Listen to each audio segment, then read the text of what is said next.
reaction on Mayor Baste's statement over the weekend saying na walang utang na loob si Pangulong Marcos kasi parang nakalimutan na yung tatay niya, yung nagpalibing sa kay former President Marcos Sr. sa libingan ng mga bayani. Your thoughts on this, ma'am? Yes, opo. As early as 2016, dati pa pong senador ang Pangulo ngayon. Nagpasalamat na po ang Pangulo, 2016 pa po, sa Supreme Court na nagbigay ng desisyon na dapat ilibing ang kanyang ama sa libingan ng mga bayani. Nagpasalamat din po siya. At babasahin ko po ang mensahe. 2016 pa po ito na magpasalamat ang dating Senador Bongbong Marcos. And I quote, "We also would like to extend our sincerest gratitude to President Rodrigo Duterte as his unwavering commitment to this issue sustained us this past several months. Our family will forever be thankful for this kind gesture." Noon pa po sila nagpasalamat. At sinabi nga nila, forever silang tatanaw ng utang na loob sa napakagandang gesture ng dating Pangulong Duterte.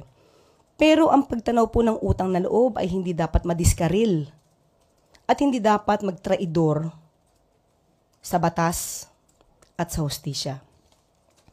Ginamit mo ni dating Pangulong Duterte ang batas. Ito po yung nauugnay sa RA 289 patungkol po sa pagpapalibing sa libingan ng mga bayani at sinusugan po ito ng Presidential Proclamation 208 ni dating Pangulong Marcos. At mayroon din pong regulation, ang AFP G-161-373 na kabilang ang Pangulo or Commander-in-Chief na entitled to interment at the libingan ng mga bayani. Lahat naman po ito ay may basihan nung isinagawa ni dating Pangulong Duterte.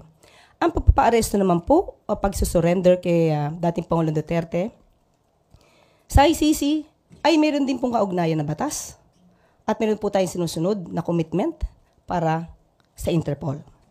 Ngayon, hindi po dapat mahinto ng utang na loob ang pagpapatupad ng batas. Hindi po dapat traidorin, katulad ng aking sinabi, ang pagpapatupad ng batas, ang pagpapatupad ng commitment with the Interpol. Hindi po dapat na dahil lang kaibigan o dahil naging kasama, hindi na po tutuparin ang batas at tatraidorin na po ang konstitusyon dahil lamang sa utang na loob. Dahil basta sinasabing ito ni Mayor Baste Duterte ng tanong ng utang na loob, ito po ba yung ginamit kaya ng dating Pangulong Duterte nung i-appoint niya ang isang Chinese national na si Michael Yang bilang kanyang economic advisor? Hindi po ba ito pagtataksil? Dahil isang Chinese national ang in-appoint bilang economic advisor. Dahil din po ba ito sa utang na loob? Tanong lang po yan. Ma'am, is Malacanang or hindi po ba concern ng Malacanang with what's happening in Davao considering the huge support that Davao is giving to the former president?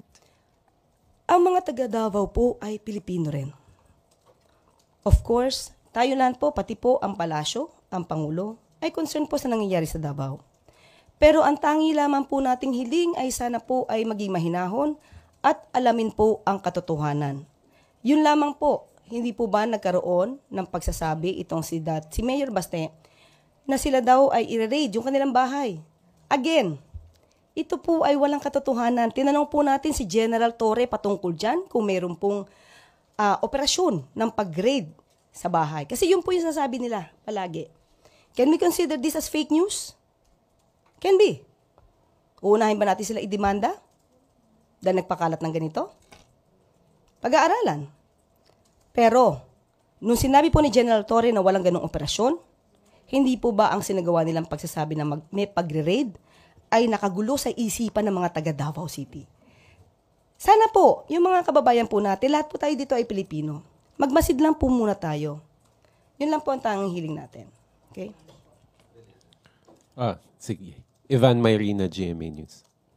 Related question, ma'am. Yes po. At what point does the government draw the line between free speech and inciting to some, maybe rebellion or sedition or overthrow of government? Yes. Kasi ho, may mga words were uttered in those many gatherings over the weekend. Minura po ang Pangulo, may mga maanghang na salita. At what point does the government draw the line?